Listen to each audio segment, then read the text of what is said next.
5 Villa Vista in Nevada City, California. And Glenn, you're on. Thank you. I was born in Grass Valley, that is almost. It was Nevada City actually. Most of the people in my class in school were born in Nevada City because Grass Valley did not have a very good birthing system.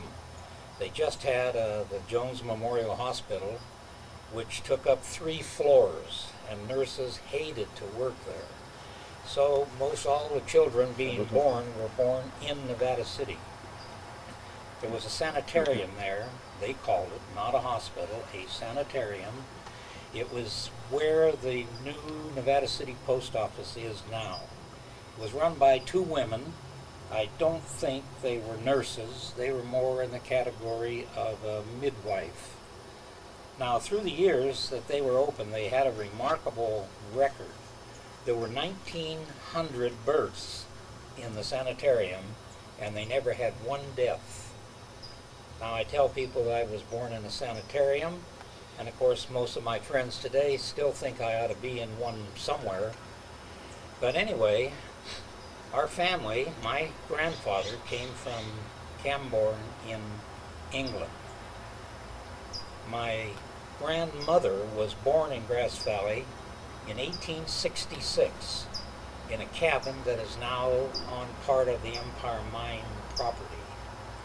My father was born in Grass Valley in 1894, and I was born in 1924. Now, I lived here all my life except for when I was in the service. Growing up, our family home was on the corner of Main and Alda Street. Now, anyone that was on, say, west of Auburn Street, they either went to Washington School, which the building is still there, that's all, or Lincoln School, which there is nothing left now, which is on School Street, and then Bell Hill School, which is still there. When you were on the other side of Auburn Street, then you would go to Washington, although I did go one grade to Washington School and Grant School, and then there was Columbus School also. That is where the grammar school is now on Auburn Street. They all went through the 8th grade. There was only 1 high school in Grass Valley and 1 in Nevada City. Both of the buildings are still there, although they've been changed dramatically. Now, most of the people the kids in that era, let's say you're in the 7th grade or so, they all worked somewhere. We had paper routes. I had the Examiner and the Chronicle. It was 7-day-a-week job, no days off, no vacation, no Christmas, whatever. You worked every day of the year for $5 a month. Now, we had to be out of the building by 7 o'clock in the morning to get on your route, otherwise you'd be late for school. But that was the system that the newspapers used. There also was a B here in later years. And of course the union, which eventually was the morning union, and then it was in the afternoon, and then it went back to mornings again. But those were the 4 papers that came into this area. Now, most of us worked somewhere, and I say that by the time I was 8 years old, I had a paper route. And in another year or so, I was working on Saturdays in the morning in a bakery, which is where Toffanelli's is now. And next to, or the other way around, there was a butcher shop there where I worked in the afternoon, and then next door to it was a Freeman's Bakery. So that took care of my Saturdays. I forget what I got paid, but it was enough to go to the movie house, which cost 10 cents in the late 30s to go to the movies. The Friday night special. By the time I was in high school, although I was a freshman at that time, I went to work in a grocery store up on High Street, which was Nob Hill Grocery. There were a lot of small grocery stores scattered around town in the 30s. There were not really major stores. I remember Safeway was here and Purity stores. But other than that, everything was a small store. Now, you have to think back that in the early 30s there was not much refrigeration, especially in your home. So before ice came to Grass Valley, now ice come from Boca, up by Truckee, one of the coldest places in California. And they cut ice there and put it on the train, and the Union Ice Company would end up with it in San Francisco. But finally, we started making our own ice on North Auburn Street. I think the building is still there. And it was delivered. It came in big blocks. They would saw it in pieces of, say, 100 pounds, and then put a saw kerf in it for 50 or 25.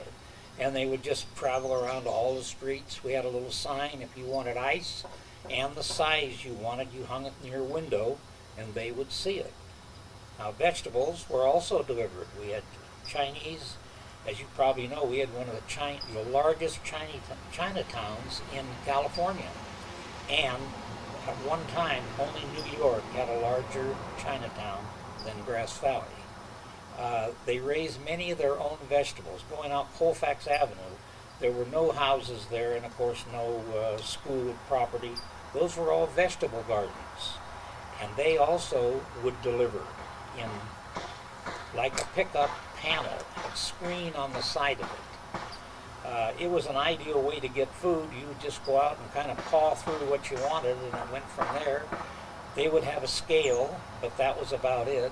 In the case of the ice, it was nice for the kids to run along behind it and con him into chipping off a piece in the middle of July when it was hot. It worked out very well. Once into high school, as I say, there was only one high school here, much simpler than things are now. In other words, you either took a business course, or if you were a woman, you were going to become a nurse. It didn't mention wives or anything like that. But it saved all this problem of these things, that all the courses that are given now that sometimes don't amount to anything but putting in time. You only took classes that was going to do you some good. I always think about math, which I hate with a passion, but I took a business course because our family was in the hardware business. Now, being in the hardware business, if we go back far enough, my grandfather came from Canborn, if I mentioned it or not. My grandmother was born here, and our family got in the hardware business in about 1873. And our family was in it for over 110 years. We had the oldest established hardware in California in the same location since 1854. Now, it was one of the first brick buildings that was built in the downtown area. And the reason was, as you no doubt know by now, all new towns, I don't care what state they were in, sooner or later they burned to the ground. They did not have adequate water or fire departments.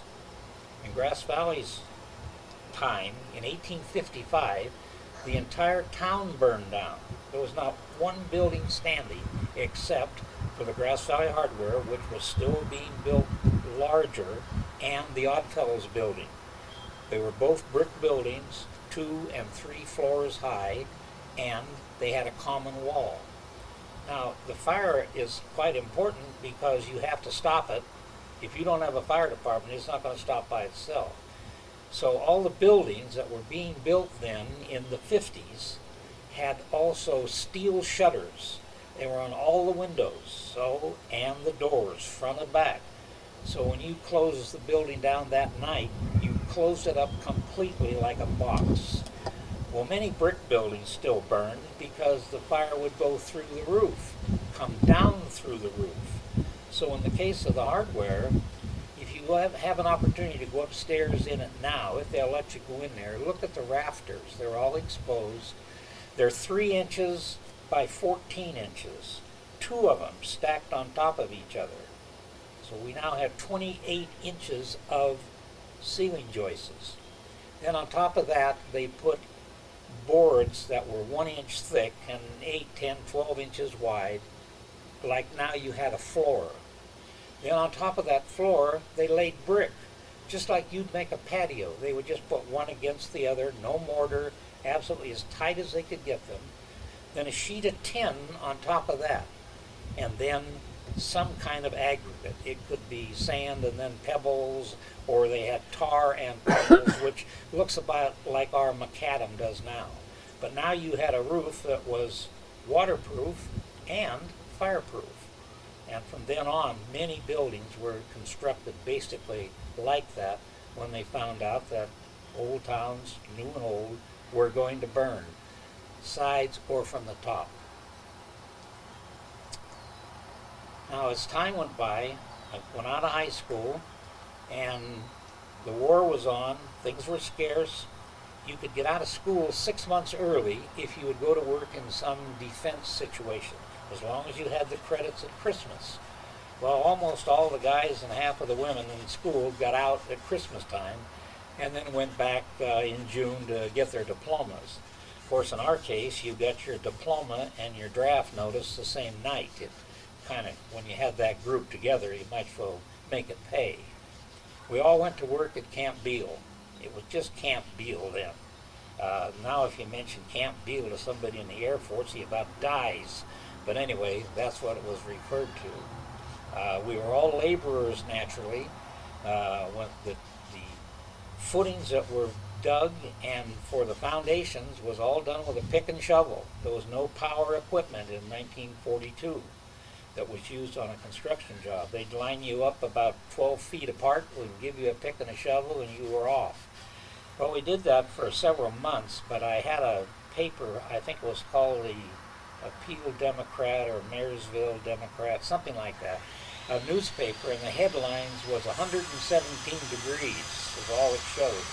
Well, that was one July day, and that was a hot day to be running a pick and shovel, I'll tell you. So several of the people from our area went to Hawthorne, Nevada, where they were building an ammunition depot. It was cooler even in Nevada compared with being baked out in the plains around Olivehurst and Marysville and Yuba City and so forth. So a number of us went over there, and here you're barely 18. In that case, I don't think I was even 18, because I didn't become 18 until August. I run down a person that was in our class in school, and he was a Teamster. So he said, they're hiring, truck drivers. You should be able to get a job. So I went into the union office and told him I was a Teamster, and the guy said, oh, that's what we're looking for, experienced men. You want to see my union card? And I said, I don't have a union card. I come from Northern California. We don't have unions there. And he says, well, what kind of trucks do you driven? Well, the only word I could think of was a bobtail and a dump truck. And I told him, that's what I had driven. And he said, well, what about transmissions? And I said, well, they had two-speed, high-low, two-speed Eatons, so that's fine. He felt I knew what I was talking about, which I didn't, of course. And then he said, we have some big trucks, too, you may have to drive that have brownies in them. So I said, no problem, don't worry about it. So I had to join the union, $50. So as I was walking out the door, up to that time, I thought a brownie was something that you ate. I didn't know it was some kind of a transmission. But anyway, we all went to work as truck drivers. And after about, a month and a half or so, there would always be a shortage of something, gasoline, tires, anything. And they'd say, well, you're all laid off for 5 days or 7 days, but phone us back and we can set you up to come to work on the following day. Well, I didn't want to just lay around, so I decided I'd have to go to work. So I went in town again to find out who was hiring, and they were hiring carpenters. Well, here I was, still 17, I think, waltzed into the union hall and told him I was a carpenter, and the guy never blinked an eye, and he said, well, show me your union card. I told him, don't have a union card. I'm from Northern California, we don't have unions there. So anyway, he questioned me a little bit, but being familiar with hardware and tools and building material, well, I kind of bowled my way into that too, because it was called a she-bolt operation, and I was familiar with it. So I said, well, I don't have any tools here. They're all in California. I'll have to go get them. So he sent me out to the superintendent of the construction itself, and I told him the same story. Now, anybody looking at me would not know that I was a journeyman anything, at 17 years of age. But anyway, I said, I'll go back to California and get my tools. But by the way, there's no use in me bringing all my tools over here. They'll just get stolen. You know, on this job, you're only using a wrecking bar and a crescent wrench and a hammer and a measuring tape. That's all that's used. And he says, that's right, that's all you bring back then.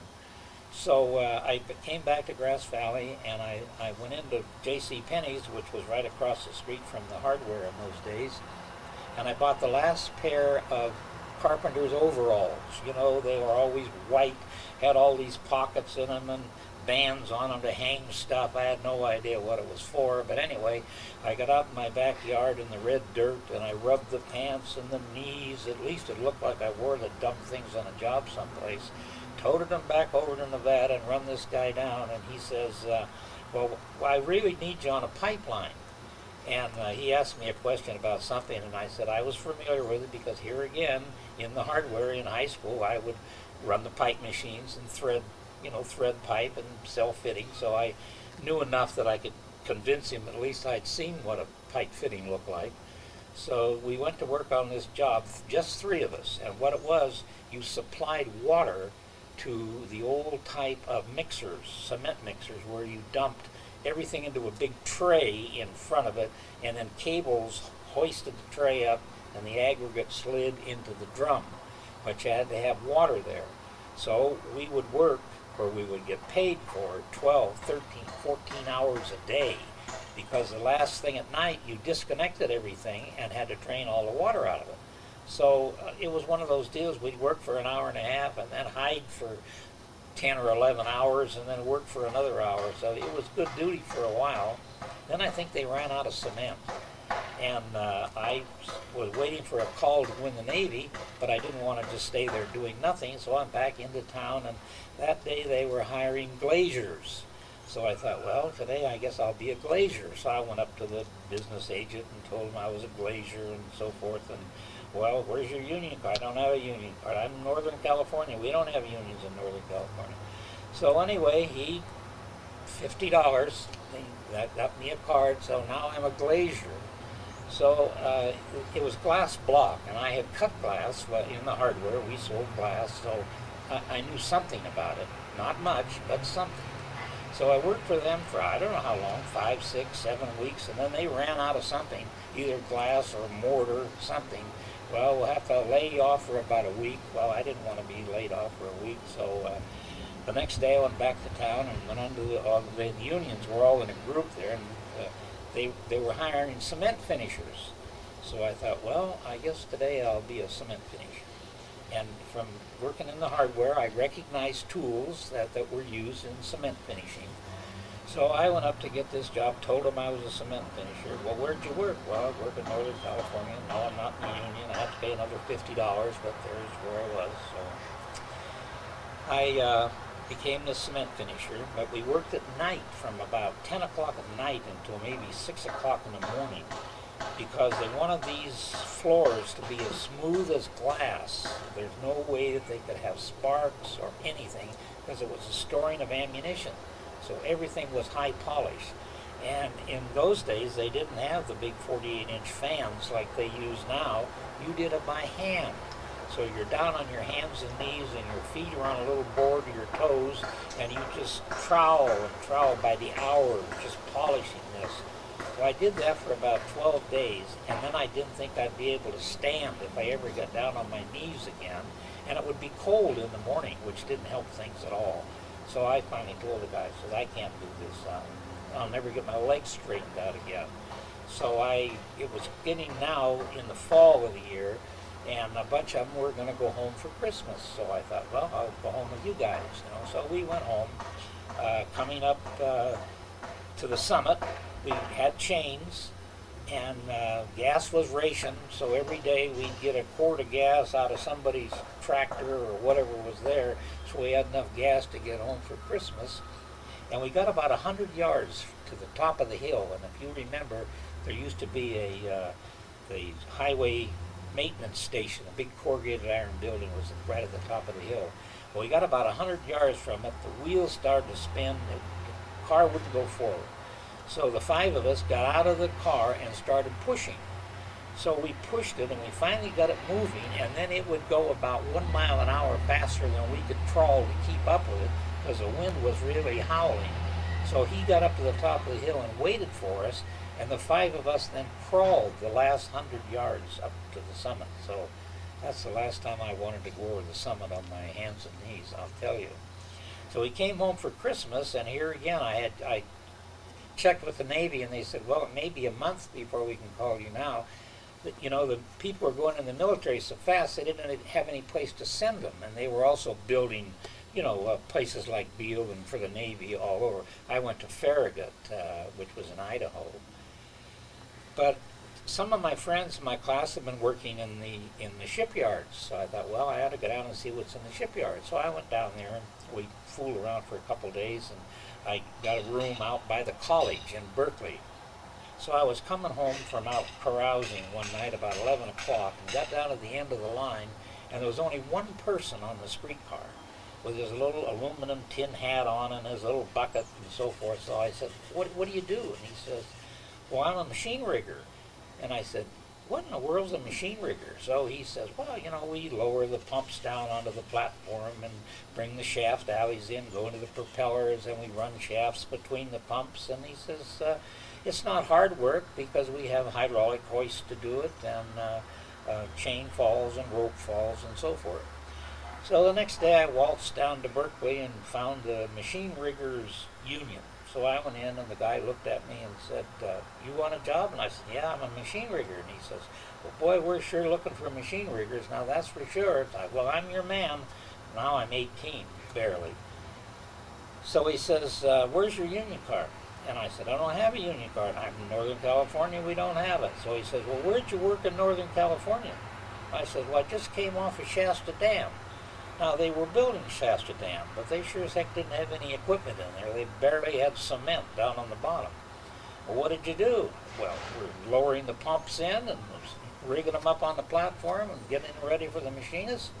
You know, you got to run the shaft alleys and hook the pumps together. So I said, oh, he says, that's what we're looking for, experienced men. So it reminded me of the Swede that went to work on a ship, and they asked him what he was, and he said he was an engineer. And the guy says, an engineer? And he says, yes. He says, yesterday I didn't know what an engineer was, and today I are one. Well, that was about me with my last 6 unions I had to join. So I stayed down there only for about 2 months and then ended up in the Navy for the next 3 years. Unions didn't help then either. So to this day, I've never been too happy with unions because I felt they were only interested in the money. And how I learned that real quick was when I was a laborer, if you did not go to the monthly meeting, you were charged or assessed $1. They had a meeting hall in downtown Marysville on the 2nd floor that you might be able to get 200 people in there if you stood them on top of each other. And there were over 4,000 laborers that were in that area. They were all expected to go to the meeting once a month, or they paid $1. Now that gave me the impression that they had a gun to my head to start with. Yeah. What did you do in the Navy? I was a gunner's mate, but before I was a gunner's mate, you naturally start out as a seaman and so forth. And we had a person that was in the Merchant Marine. He was not making alimony payments, so she got him thrown out of the Merchant Marine, and he had to enlist in the service, so he ended up in the Navy. So he was telling us about the duty of the armed guard. Now, armed guards are gun crews on merchant ships, and in the early days of the war, they were in the category of special forces. You had to sign up for it. You had to volunteer to be in the armed guard because at that time, most of the ships were trying to get to either Russia or to England, and the percentage of lost ships was just unbelievable. You know, and many times 20% of the ships would not return because you had the sub packs and you couldn't get through the German subs. And if you did, you were going up the coast of France, you could be shelled from parts of France where the Germans had set up land gunnery positions, like out close to the water, like where you come in from Flanders. So it was hazardous duty as far as they were concerned at that point. But for me, it was the best duty you could ever have. We were always on merchant ships. We always had one officer, no matter how dumb he was. We had this one guy, he run a soda fountain in, I think it was Roseburg, Oregon, and didn't know doodly squat. He had a college degree, so that made him an ensign. That was it. So Mrs. Roosevelt at that time said, if you are only 18, you do not have to go overseas. Well, I was 18, and I was on a ship in a matter of minutes from the time I signed up from this, and I ended up in the Gulf of Alaska, where whatever Mrs. Roosevelt said, it was overseas as far as I was concerned. And I was there for the next 17 months. But it was a tremendous education to me because I have been in every port in Alaska except Coal Bay. Every one that would take a ship that had a 20-foot draft could be down in the water 20 feet. Weather many times was terrible, and you're at sea all the time. The longest I was ever in port is 43 hours, and that was the rule. As soon as they got to the dock, the Navy took off and went ashore. If we weren't back in 43 hours, the ship wouldn't be there. That was the rule. So it was an ideal situation for me because now I could do whatever. I would go to libraries and things like equal to the Chamber of Commerce. What's in this town? Like a tourist would see. Sure. And I think even today, I travel virtually continuously, and I think from what I learned then of quick ways to find things when you're in a strange place. So it was quite an advantage. And as I say, it was 17 months before I got back to the United States. The only reason I got back, the ship was going to break in half 450 miles out in the Gulf, and the hull was opening up and closing, the main deck. There was nothing you could do. We just put the lifeboats out. We had rubber suits that we wore, expecting it to break at any time. The closest shore or ship was, I think it was 219 miles from Dutch Harbor south or from the Canadian boundary in. But we did make it all the way to Prince Rupert. Now, there was Army bases all over the Aleutians and Alaska, all the way up into the Bering Sea and then into the Arctic Ocean, because at that time they thought the Japs were going to invade by coming in through the Aleutians and down through Canada.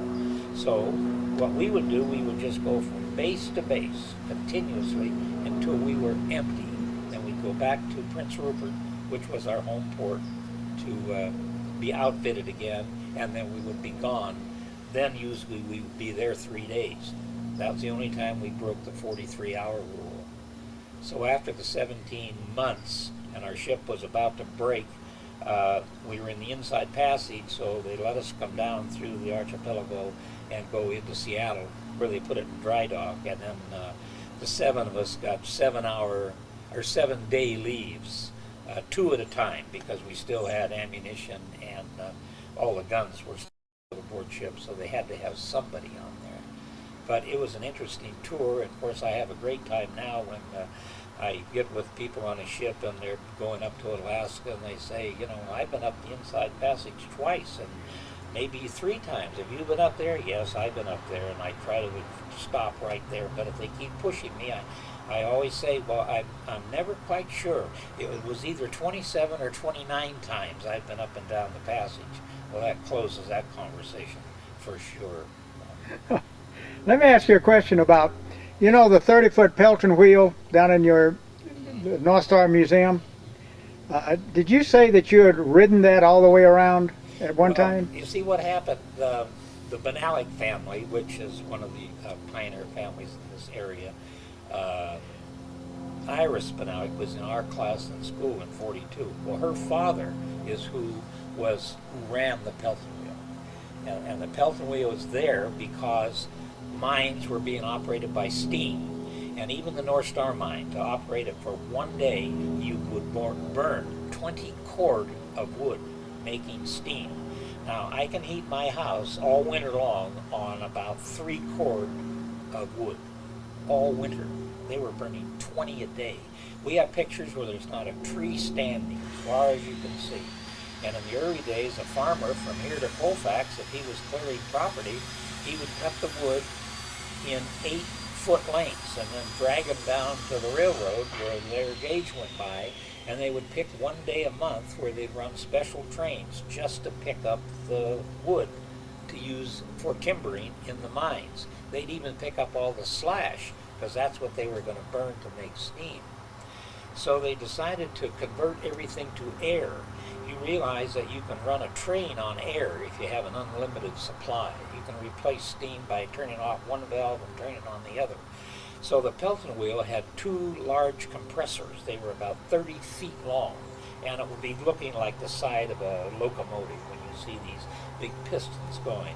And so by turning off the steam and turning the air in, they run everything in the mine on air. Now, water cost nothing in those days. You had Wolf Creek right there, so the water was picked up above the Empire Mine in a 20-inch pipe.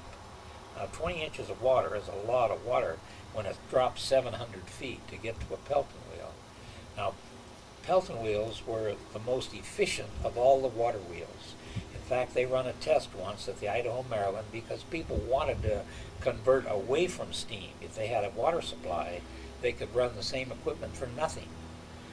So they set up a nozzle with a supply, and then you would put your water wheel in front of it, and they would determine the efficiency of it, because now you had the same source going into it. They tested all four of them, and the closest one to Pelton was, I think, 83%, and it dropped all the way down to 50, and Pelton was running over 96% efficiency. So it's a very efficient operation. Well, after the mines closed, they finally scrapped that whole area out. There was heavy machinery in there, and they couldn't break the castings. Even the pipes were like about 1.5 inches thick. And if you go down there, even now, to the mining museum, there are some pipes exposed. You can see the thickness where they tried to break them with sledgehammers. They couldn't do it. So then you break it with dynamite. You can take any portion of a stick of dynamite, and as long as you cover it, you can put mud on it, anything, the explosion will go down as well in all other directions. But if you just leave it on the surface, it will do nothing down. It's unbelievable. You could take a stick of dynamite and throw it out in your driveway, a dirt driveway, and I saw a half a stick one time, and it made a hole, about 6 inches deep, and maybe 3 feet or 4 feet diameter. But they took that same thing and covered with dirt, and it blew a hole 28 inches in the ground. So it's just an unusual phenomenon how it happens. So as they were scrapping this out, they burned the building first so they could pick everything out with a crane. But sooner or later, they got down to things that wouldn't come out. They were either in the cement or in the wall, so they just broke off what they could. And one woman wanted to save the Pelton wheel. So she went to the person who was doing the scrapping and said, "How much do you want for that wheel?" And he picked $2,500. Well, she didn't have it. Nobody else did either. But she went door to door, businesses, houses, everything, until she raised $2,500 and paid him. And that's the only reason that wheel was left there. So when the building was gone, now there's just a wheel there, which will move. So it was great sport to go down and ride the wheel. Now, it was North Star property, but there was no fences, no cables. It was just right out in the open. And if you came from the high school going to where I lived, you could cross that bridge and then go on up. So we knew exactly where it was. But see, now we're talking about after 56. All the buckets were on there, but one by one they kept getting stolen. People would unbolt them, and they'd use them to block a door open on your patio or whatever. So when the Historical Society took the wheel over, we had to buy 55 buckets to bring it back so it's completely covered. But what you could do, you could get on the wheel and on the spokes, and you could get up the spokes till you got the center hub. Now you have spokes like a bicycle or anything going out. So you would start to walk out towards the out part of the wheel, because remember, this wheel now is 30 feet in diameter. And as soon as you got enough weight out there, well, it would start to rotate. So you might be there by yourself, or there may be somebody else on the next spoke. But after you got past the mean level, you start to gain altitude. At this point now, you slide back down the rod. Now the rods are about 1.25 inches in diameter to get to the center hub, because if you don't, you only have a few seconds and you're going to be upside down, 30 feet in the air. And what you would do if you got in that unhappy situation, around the spoke, you'd lock your legs, and then you'd get the front part of it and you'd pull it into your chest so you could hold it with your arms, wrists, and everything else, because remember, you're now upside down and rotating. It's quite a thrill. Then the lady up on the hill, she would call the sheriff and he would call the constable, and they would come down and run everybody off of it. So when the Historical Society took it over, we had to build the front part of the building the first year, and then in the second or third year we finally enclosed the Pelton wheel to keep people away from it, if nothing else. Was anybody ever hurt riding the wheel? Not that I know of. Okay. If he fell 30 feet and hit on his head, well, he probably wouldn't complain anyway. Okay. Okay. What do you want me to tell you? Well, you told me a great deal. Shall we stop it for a while? Go for it. I should tell you how Grass Valley actually came to be here. You have to go back to about 1840. There was nothing here. But in the upper northern Sacramento Valley, there was a number of large ranches, cattle ranches. Well, they found out very early that cattle like green grass rather than dry grass. And the valley, as you know, turns dry very quickly by May. Sometimes late April, it's already started to cook out. So they would want to take the cattle up into the foothills. Now they took them all the way to Nevada, but they would ranchers would go together because it takes so many men to run the cattle. They, as the wrangler, would take care of them. They would start up out of the valley, they could come through, say where Beale is, for instance, or almost all the way through to Chico. And if they came down this far and turned east, then they would go up through, they'd end up in Penn Valley, and the best thing to do is stay about on the ridges. Now that is almost where the Marysville Highway is now. That is the old Rough and Ready Highway. So they would follow that up. Well, it takes like 3 or 4 days to get even that far. But they found out that here, if you look at Grass Valley, it is a large bowl. You can get down by the school, the lowest part, and you can look around at the ridge. So it was referred to as Grassy Valley. A nice stream running through the center of it was ideal for cattle. So the term was, when the ranchers left, they would say, if we split up groups, we'll meet in Grassy Valley, and we'll lay over there for a couple of days where we can rest the cattle and ourselves. Then they would proceed north again. Now, at that point, they would go towards Nevada City, and they would split and stay to the west of Banner Mountain, which is about where the Tahoe-Ukiah Highway is. Or, when they got almost to Nevada City, they would go due west, and they could get on to where Deer Creek is, down by the Champion Mine, and then that eventually became the Downaville Highway, going up to Graniteville and Pike and all the way up through it. So now you have split, and Hennis Pass is only a short distance from there when you start up the ridge. Now you're on top of the ridge. Keep in mind that if cattle by groups get in a valley, first of all, you can't see them. They can get in the brush and hide. You don't even know they're there, and it's a miserable job to go down and try to get them out of there. So it's better to have them on a ridge where they're more visible. From then they would keep going until they got to about where Bear Valley is. Now you have another place, water running through it, green grass, and so forth. So they would rest 2 or 3 days in Bear Valley.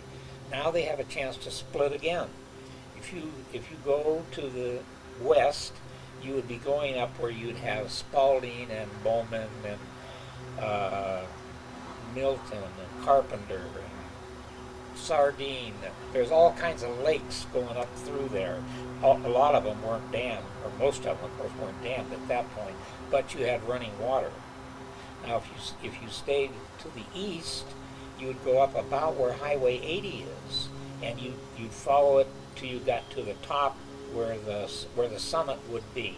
Then it starts to get a lot of rocks, so you stay where the grass is. Now, if you went on the left-hand side, like where Bowman and Spalding is, you can end up in Verdi. And Verdi is actually in Nevada, but there's a very large area right before you get to Verdi Peak. And in the 50s and 60s, we used to hunt up there because there was a lot of deer and bear would be there. So that was a place where they now could leave the cattle all summer long. It would only take one man to stay with the cattle. You could have hundreds of cows, but they don't want to go anywhere. Now they have green grass and water. Where are they going to go? So they would stay there until fall. Then the men would go back to get them again. And I remember my dad, I've heard him say many, many times, the last wrangler out would have a whole pocket full of kitchen matches, the wooden matches. And as he went out and he saw clusters of dry grass, well, he'd strike a match and he'd throw it in there. They burned everything they could as they were leaving. But you must remember that now the grass has grown 30 inches and the brush has grown. Well, the tree has limbs down that far too. So now you have a natural fire ladder. If that grass is burned, it goes right to the top of those trees. And that's one of our biggest problems now. They won't let you burn those things off. You try and do it now and you see what the environmentalists say. They'd rather burn the whole forest than burn the dry grass. But that's a whole different ballgame I better not get into. When they brought them back down, they basically went the same way. Now, as time went on, and you got to about 1847, there was no one that was overwintering in Grass Valley. Hunting groups would come up. They would get deer and bear and then go back to the valley to sell them. They just couldn't go to a store. They had to bring everything in themselves. But in 48, when gold was discovered in Sacramento, the free gold was in all of the rivers. And we are on rivers. So you could start at San Francisco and start walking, and you're going to hit rivers, no matter which part of Northern California you go into. Then Grass Valley started to grow at that point.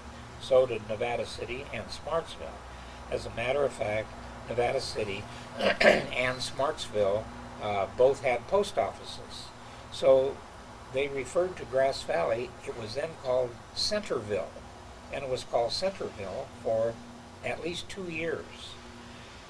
Then, in 1851, Grass Valley got a post office. So when they got the post office, they started the name Grass Valley, and it has remained that ever since. So there was really 3 names for this town. Glenn, you used to work at the hardware store with your father. What particularly did you do? I know you delivered hardware. Did you deliver hardware to the mines? Okay, let's back up. Our family got in the hardware in about 1873. It had since 54. There were 2 other owners prior to that. And as I mentioned, it was the oldest established hardware in California. Now we know that there was hardware before 1854. A person named McLaughlin started the store on Mill Street, but when they had the big fire, the Union Publishing Company put out a special paper, and in it, it referred to the fact that merchandise coming into all the burned dealers, they had no place to store it, they had to order it, months in advance from the east. He was permitting them to put it in his new store he was constructing, and also his store on Main Street, where he kept most of his tinware. Now, tinware to them was stovepipe, especially sheet iron stoves. All the cabins, miners' cabins, all had tin stoves in them. So we know he had a hardware prior to that date, but we have no way to authenticate the year. We think it was in the corner building on Auburn and North Auburn Street and Main Street. There was a liquor store there more recently, but that was one of the first brick buildings, and from then on, almost everyone built brick buildings, especially after 55 when the devastation of the fire. Now, our family, my grandfather, he bought into the store, and they reformed a corporation changed the name to Grass Valley Hardware in 1906. He supposedly was in San Francisco raising money for the corporation during the earthquake. He worked there up until in the World War I. He died. And my father, who was in the Navy, came home on leave for his funeral and so forth. And as soon as the war was over, then my father went to work in the store. And then he continued to work there until he passed away. And when World War II was over, I came home and went to work in the hardware. And in a short time, then after my father passed away, then I ran the hardware. And then I worked there for 37 years. Now everybody going to work in the store, you know, you go in as a clerk like you would in any store because you have thousands of tools that you have to learn about and how to use them and so forth. But fortunately I had done a lot of that when I was in high school. That's why I had this baloney. I could tell these business agents and get away with these stories. We sold dynamite, fuses, caps. In a new town, a drugstore, a newspaper, and a hardware. Those are the three businesses that start every town. You remember hearing of the Jot 'em Down store. It stocked everything. Well, that's what the hardware did. I can remember my dad saying a section here where we kept just ladies' clothing. There was no other clothing stores. So you had everything from shoes on through to foul weather gear. Every tool you could think of, a lot of farm tools. Even in 46, when I went to work there, the upper part of the rafters still had a lot of plow equipment. The plow handles, there's many different kinds that not only fit on the moldboard, but the plow itself. And we kept all those just in the rafters, just pushed through. Because very few people, even after World War II, had tractors where they could plow with. They still use horses. Now, all delivery was done with horses in the hardware, naturally. We had property over on Depot Street, which was only 100 yards from the station, the railroad station, and they kept 2 horses over there. Well, when I was in high school, sometimes maybe even on a Sunday, my dad would say, why don't you go over to the barn and clean the barn out and make sure there's feed there and plenty of water and all that kind of stuff. So after I went to work in the hardware, I reminded him, I said, you know, I kept thinking of those times not too many years ago when I had to go over and clean that place out. I said, I should mention to you, they also had the Studebaker dealership for trucks. There was none other in this area. So we had a Studebaker truck. And I asked him, I said, why do you have 2 dumb horses over there that you have to go over and muck out every day or so and feed, and you have a truck? And he stopped and thought about it for a minute, and he said, you got to remember, every day those horses will start. Now, that's not saying too much for automobiles and trucks, but that was the rule. And even when I was in high school, if I wasn't working on a Saturday at one of my other jobs, we would take supplies to the mines, usually about as high as Allegheny is about as far as we go.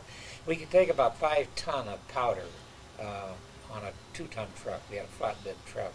And we'd take everything, caps, dynamite, kerosene, anything that burn or blow up, and we had it on that truck. And it'd take all day to deliver it. And of course the rule was you never put caps and dynamite together. So I asked the driver one time, I said, where's the caps? He said, oh, we keep those up in the front seat with us. Of course the dynamite was only about that far from us too. But anyway, it made an interesting Saturday where I learned an awful lot about mines because we would get to go in their warehouses and see how they were handling things. So when we opened the mining exhibit, well, I had all this first-hand information, and especially about explosives that other people did not have. Now, our hardware is a block long, goes from Mill Street to Church Street, but you gain about 22 feet in elevation. So when you came back level from Mill Street, then this now is dirt. So they just started a tunnel back underground, and that's where we stored dynamite, black powder, fuse, all the oils, raw oil, boiled oil, kerosene, diesel oil, paint thinner, 55-gallon drums all lined up across that wall. with the dynamite and the so forth. So finally the city got real unhappy because we were storing 200 or 300 pounds of dynamite in downtown Grass Valley. So we had a powder magazine that was up on Alda Hill. And finally the houses got so close to it that we had to move it. So then we moved it out in Sunset District, where you go down to Kubich Mill. Down to where? Well, Kubich has a mill there now, sawmill. Has for many, many years. Well, we had a powder magazine on one side, and then eventually when the Alpha got chased out of theirs in town, they built down there also, very, very close to it. And, you know, it worked fine at that point. The black powder always was a problem because although we could keep that in the store, you would take it out of the containers and you put it in copper containers, like a pitcher, and with a very small neck. The idea was you wanted to buy 2 or 3 pounds. Well, how did you handle it? You didn't want to have a spark of any kind. So these were made of copper so they wouldn't spark, and you would then just pour it out into your scale, and then from the scale into a bag or whatever container. What would people use black powder for? Usually for blowing stumps. They didn't want to fool around with dynamite, or they didn't know anything about it. Some people would load their own shells. They weren't interested in smokeless powder. If you were going to put a shotgun shell up for rabbits or whatever you wanted, the smoke doesn't bother anybody. But other than that, blowing stumps out on their property is usually how it was used. But then it got so that we had so many miners in this area that were familiar with it. On a Saturday or Sunday, the guy would come out and, start to do it himself. And one time my brother and I, we lived out on Butler Road after we got married, and we had a walnut tree, a big tree. And it was right in the way, so we decided we were going to get it out of there, and we chopped on the thing for a couple of weeks, and it still had roots as bigger than a basketball. So we decided we were going to blow it out of there. So we had it chopped down so it wasn't too big, maybe 12, 14 inches in diameter. So we took a third of a stick of dynamite and dug down, put it under the roots, and got back out of the way, and a big noise went off. The stump never moved. So then we put a half a stick in, down underneath, same idea. Bang, dust flew in every direction. Stump never moved. So we thought, well, we had 2 sticks, so let's put 3/4 of a stick in. But then we remembered that we needed to pack dirt and mud all around that. Then you had much greater efficiency out of it. Well, we were about 50 feet back from Butler Road, and there's a big power line, transmission line that was across that way. They're, 40 feet off the ground at least. We shot that sucker off, and that stump come out, went up, and went over top of the power line and ended up in the middle of Butler Road. We never fooled around with dynamite anymore after that.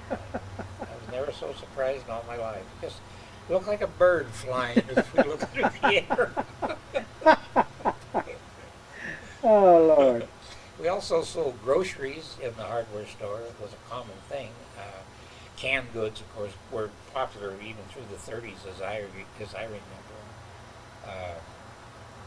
Did you sell fresh groceries? I mean, fresh fruits and stuff? No, the Chinese people out of their gardens and their delivery trucks just about took care of that. Now, as I say, even in the 30s, there was a Purity store and a Safeway store, which were full-blown grocery stores. Mm-hmm. Not like they are now. They had virtually nothing in frozen foods. What was the depression like when you were Well, in boy? Grass Valley, there really was no depression. The rest of the country, as you know, was in depression. And we had workers come from really the whole West, especially Arizona. A lot of people came here in the 30s from Arizona and Colorado. They had mines there, but they were not as well operated as, let's say, ours was. And I think we were paying a few cents an hour more than what they were paying. And there's many parts of Arizona, as you know, was miserable to live in many months out of the year. And so Grass Valley was like going to Hawaii to them. So they came there. They worked 3 shifts. And I can remember as a child, 7, 8 years of age, since I worked and had big money from my paper route, we could all go to the movie on Friday night, and in mines, you get wet and dirty when you're working, but you go through a system called a dry, and a dry is a change room, showers, you can clean up, put on your street clothes, and you can go home, or you can go downtown. Now, if you just worked 8 hours and you're nice and clean, and you got downtown at 11 o'clock, you're not too wild about going home. There's all kinds of things you can do, talk, go to the bars, play pool, cards, whatever. So there was virtually no crime. There was one constable in this entire whole area who walked. He did not have a car or anything. And we had one person who would go down and turn out the lights in stores, like the window lights. They all had an outside switch, and that was his job every night before midnight. He'd make the rounds of the whole area. So everyone felt very safe, and all the kids, were out on the street at 11 o'clock at night. So what? It was just the way. There was a lot better lighting at that point, because the electricity didn't come to Grass Valley until right at the turn of the century, when the PG&E, 1900 they started. They would have one light in the center. If you had, let's say, pick up four-way corner, Main and Colfax Avenue or whatever, there would be one light bulb in the center of the street hanging on a wire. Would it be an arc lamp, or would it be Oh, shoot, no. You look at it, you'd think it was a 60-watt globe. Is that right? There was virtually no light. It was better than dead darkness, that's for sure. But there was only one at each corner. And like we would come out of the movie house, and let's say there would be one at Mill Street, then church, then school. Then you'd go all the way to the top of the Main Street hill before you got to High Street. Then there would be one light there, then one at Alda Street and down. So you could stand back and just see these faint little glimmers. The sidewalks were still dark, but at least there was some light there. But your parents, I don't remember ever worrying that we didn't get home till 11:30 at night. They knew the movie didn't get out till maybe 11 o'clock or so. So being no depression, everybody had work that wanted to go to work. Well, that's for sure. Yeah. You say they work 3 shifts a day in the mines. Were those 3 8-hour shifts? Just about, yeah. And when did they do the maintenance? Was there any particular shift for that? No, a lot less people worked graveyard. And at that time, they would go in and service the pumps, which is interesting because your house has 110 and then it stepped up to 220. Well, many pumps worked on 440, and you would be underground, standing in water, working on the pumps. Now, there's something in the Blue Jackets manual that is a no-no from doing that, but that's what happened. Most of the bigger mines had their own sawmills, and they would, in fact, if you go out where the Idaho Maryland is even today, you can see where a siding comes off and goes down pretty close to where the mill is out there now. And they would just bring in their own logs and they'd cut it right there. Almost all the mines had lumber stacked out close to them because timbering went on continuously. We didn't have to do too much in this area. Many tunnels, were hundreds of yards long and no timbering. Would you like to take a break? Whatever. Well, I should tell you about the mining exhibit if you haven't been there. If you pick up the trade magazines, travel magazines, and 3A was disappearing. So the Grass Valley Rotary Club decided as a yearly project they would start a mining exhibit. Everybody in the country around here for 20 or 30 years wanted a mining exhibit, but nobody did anything about it. So the Rotary Club made it as their project. And I was a Rotarian, and for some reason I was appointed chairman or head of the committee, or I don't know how I got involved in it. But that was 37 years ago, and I'm still there. I'm looking for a replacement. Anybody that's dumb enough, or no, not dumb, but take my place, well, you can do it. But we started the mine exhibit and decided that we would only have mining equipment in it, and it had to come from this area. Most museums can be spoiled by ending up with Indian beads and quilts and clothing and everything under the sun, and that's not what you went there to see. So the only place available was right on Mill Street, and there was a Golden Rule store there, a clothing store. And so the building had been empty, and so the owner said, well, we'll rent it to you for $100 a month, but I won't spend any money. The furnace doesn't work, and the roof leaks, and the paper's falling off the wall, and everything under the sun. Well, we decided to do it anyway. So people every night would go down there and work, just volunteers from all kinds of organizations. So we finally moved in, and we were there for 2 years, and we fixed it up so it really looked nice. So the owner came in and said, this building looks so good now, I think it's worth at least $300 a month now. So at that point we decided we were going to move. Now the only building available was just the skeleton of the compressor house where the air compressors were for the North Star mine. We have pictures of it where there's no floor. They blew everything up when they took the equipment out of there. And the walls were caving in, so everything had to be reinforced. And then no roof, no floors, nothing. So it became quite an undertaking, but we had to move out of there. We weren't going to pay the $300 a month of this guy. So we started moving equipment down there. We had to have everybody's help, so we tied in with the Nevada County Historical Society because they would have lots of information that we would need and pictures and so forth. And we went to the 10 most popular organizations in town. We thought about $50,000 to get started. So I went to each one of these organizations and requested a minimum of $5,000 to help us get started. Not one of them refused. Everybody gave us money. So we were really off and running. We covered the first third of the building so we could move in. A few years later, we started the park, which was across the creek, and then eventually it went into the city. This was now not city property, so we gave the building to the city so that we would be under their insurance bracket more than anything, and then they would help us financially from now on, hopefully. Well, to this day, they still have. They are a great aid. The exhibit still continues to grow. We tell people if they're cleaning out their garage, don't go to the dump, come by us first. You might have just the piece that we're looking for.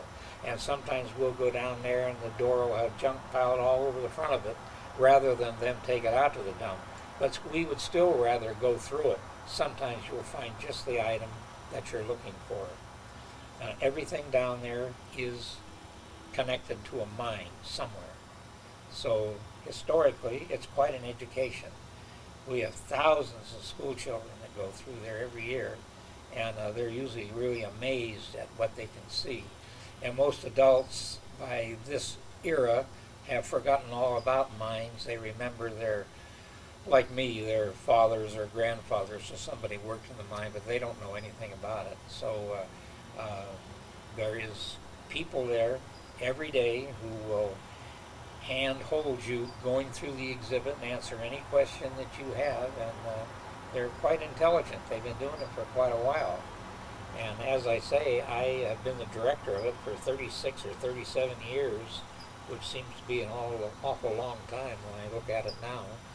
But it was always interesting and fun. Why people who live in an area don't go to local facilities, I have never understood. I don't care where you are in the world, the same thing happens. Yes, that's true. Let me ask you a question now, and let you expound on it. But it seems to me like this is kind of a retirement community now, and people are not very sympathetic with mining operations because they're noisy and dusty and whatever. But back when the mines were operating full strength, the populace put up with a lot of noise, with a lot of, commercial operations that would not be expected today. I think you're going in the wrong direction. In the first place, there wasn't noise. Now, the Empire eventually ended up with 80 stamps. In most cases, they run 24 hours a day. The Golden Center, which was right where Safeway store is now, downtown, had 40 stamps. The Scotia Mine, which is right at the end of West Main Street, had a ball mill, which was quieter than a stamp mill. But stamp mills are working inside of a big cast mortar box. It has water and mercury in it. The front is encased off so that there isn't a splash coming out of it. So it is virtually soundproofed in its own. Now I'll admit there is a low roar, shall we say. Now I only lived 6 blocks from the 40 stamps that were down at the right in the center of Grass Valley, and I never did hear the stamps. Now the Scotia Mine, all I would hear is when they dump their cars. A car has usually 12 to 14 ton in a car, and they would dump it onto a metal grizzly, like railing, to start to sort the gravel, where you'd hear that crash and rocks running down this steel. Now I would hear that, but it was not offensive. I can remember awakening at night when it was dead quiet. They had shut everything down for some reason. The closest mine had closed everything. Nothing, I could hear nothing. And you would wake up. Now they tell me that happens in San Francisco. They've heard the streetcars running so long that all of a sudden, if it's dead quiet, they will awaken. Now, so I don't go along with this. There was no dust. Everything that was in a mill was encased again. And the surplus of sand, instead of having trucks haul them away, they had the cable that ran from the North Star all the way to Whiting Street. And let's see if I can get this right now, every 2 stamps in 8 hours will develop 4 pickup loads of waste sand they have to get rid of. Now the sand pile ran from the Alisan Ranch Road all the way to Whiting Street, and the angle of repose on the bottom was about 125 feet, and the cable was, I suppose, about 30 feet off of the ground, maybe a little more of that in some places, dumped automatically. Now that is an awful lot of sand. And I can remember my dad saying they'll have sand here from now on, because if you were building a foundation or you wanted to level off for a sidewalk, you just go out and get the sand. That sure levels a lot easier than dirt, and you don't have to pick it. And I remember one time I was hauling sand on a weekend for something we were going to do, and this great big pile of sand, and I was shoveling it, and I thought, oh, there ought to be a better way than this. So I put the tailgate up, and I took the pickup out about 20 feet, and I roared back into the bank, but it slid down until it covered the windshield, buried the whole car. Fortunately, I had the windows open about that far, and I would roll them down a little bit, and I kept pulling the sand inside until I had enough that I could crawl out the window. But I didn't save any time, because it took me the rest of the day to shovel the truck out, get out of the sand pile. And then there was a big deal about cyanide poisoning. Well, that's a bunch of baloney too. Our family home, that is my parents' family home, and all my cousins lived right opposite where the tennis court is on the old high school. Well, you weren't very far from Whiting Street, and that's where the sand pile was. We used to go down there every Saturday and play in that thing all day long. We'd stop by Safeway store, pick up a piece of cardboard in a box, and we'd make a sled out of it. Start at the top and sail down the sand. Great sport. Nobody worried about cyanide poisoning, but that's a fallacy. You hear about it all the time. But, Yes, you do. That doesn't work that way. Were you aware of any kind of scandal going on about hydrating? There is always hydrating, and hydrating means you are taking something that doesn't belong to you. So now you could be in a retail store, butcher shop, anything where something isn't yours. Technically, you are hydrating. Now, in the case of gold, many times you would blast and you would go in and you could see gold in the quartz. So this is the item that would be hydrated. And for a while you could put it in your pocket and nobody paid any attention to it. They didn't know it was there. But when they knew this was going on, that's when the dry started. Now you're going to change your clothes. And there's always those stories about two people switching lunch boxes. I have a high grade in my lunchbox, so I bring it up to the dry. So then the person is going home, we switch lunch boxes. So the person who did not fill it now picks up the box and takes it home. Now I mentioned to you that almost all the mines had uh, wood stored all around it for buildings and timbering, whatever they were doing. Well, you could have a high grade, and as you walked from where you came out of the collar of the shaft going to the dry, you could stash it in between the lumber, hide it anywhere, and then later you could go back and pick it up. Now, them mines got smart, and they did not come to the surface. They stopped like 100 feet underground or 50 feet or whatever, and then they tunneled over to where you went up inside of the drive. Now you have no place really to hide this. Now, I recently heard of a story when they started using the metal equipment, monitors that would detect gold. They would go up just like they do in an airport now with a metal detector, and they'd stop about up here because if you had gold teeth, it would turn the alarms off.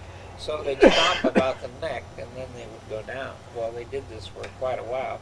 And finally somebody figured out that what they were doing, they would take their hat off, put the gold or the specimen on top of their head, and put their hat on.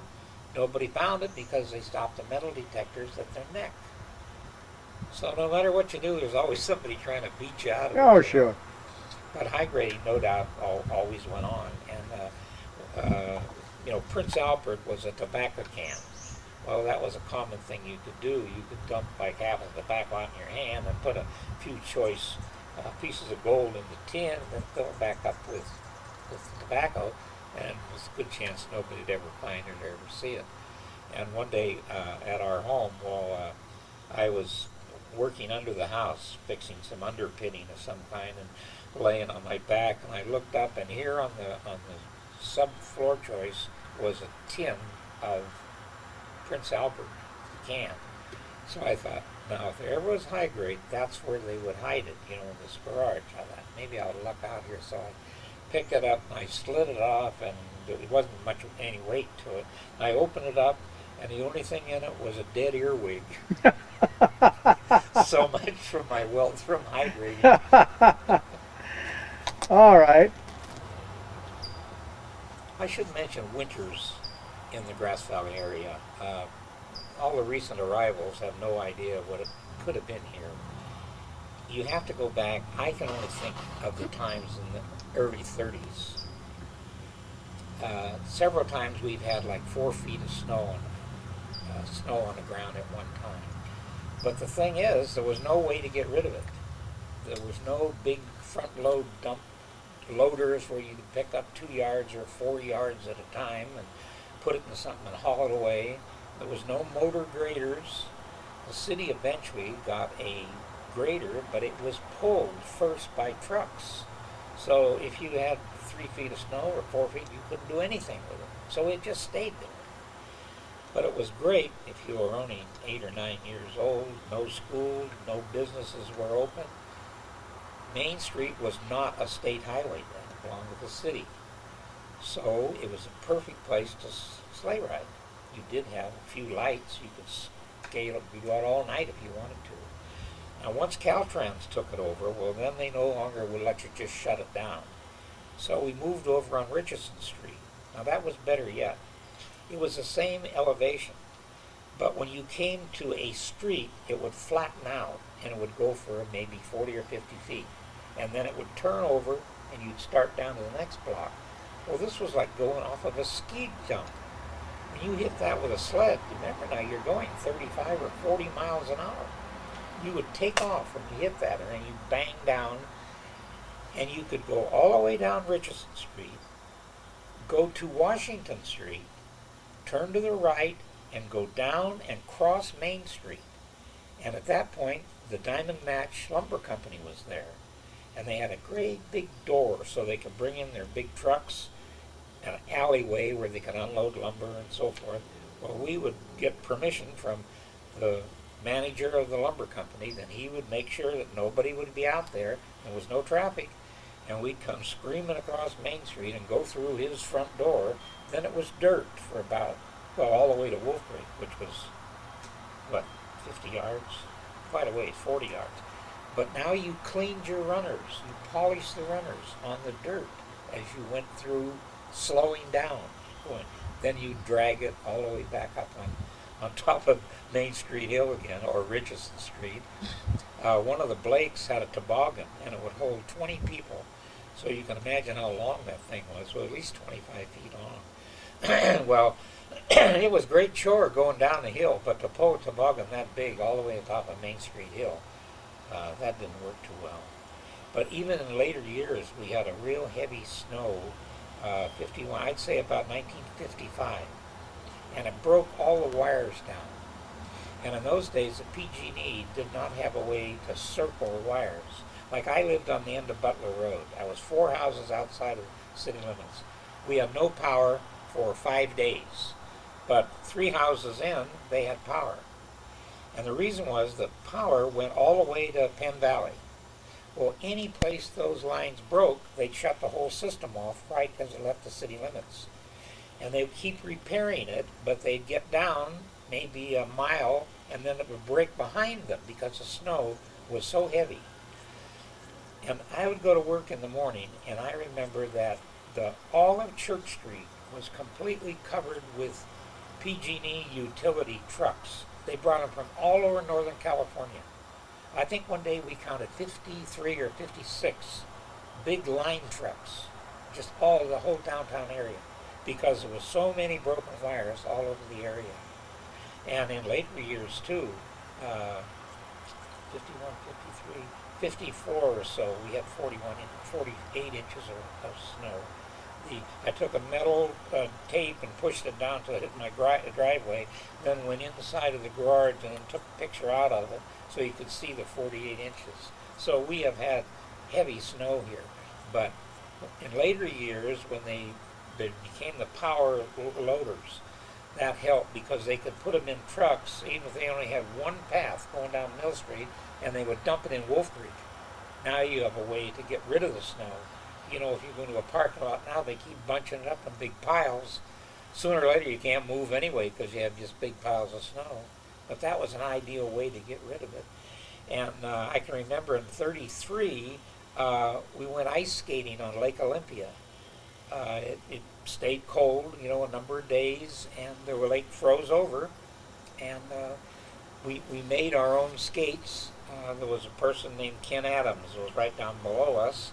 I'd take just a 1x4 and cut the front out of it and tie a lace around it or rubber bands or anything on a 1x4. That was the top of the skate.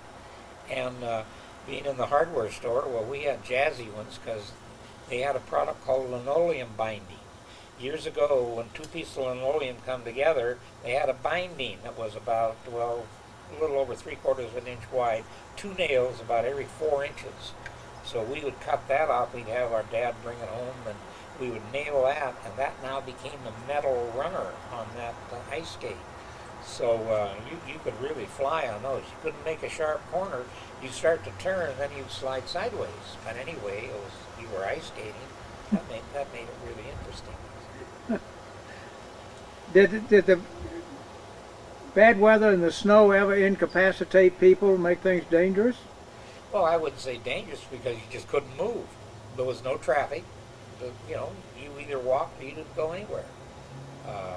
And people were prepared for that sort of thing. Well, yes, and almost everybody had cellars, as I say, in the early 30s. You didn't have, I can remember the first time we got the ice box where they delivered ice, and then eventually, you know, remember the Westinghouse and GE, they had a great big cone on the top of it.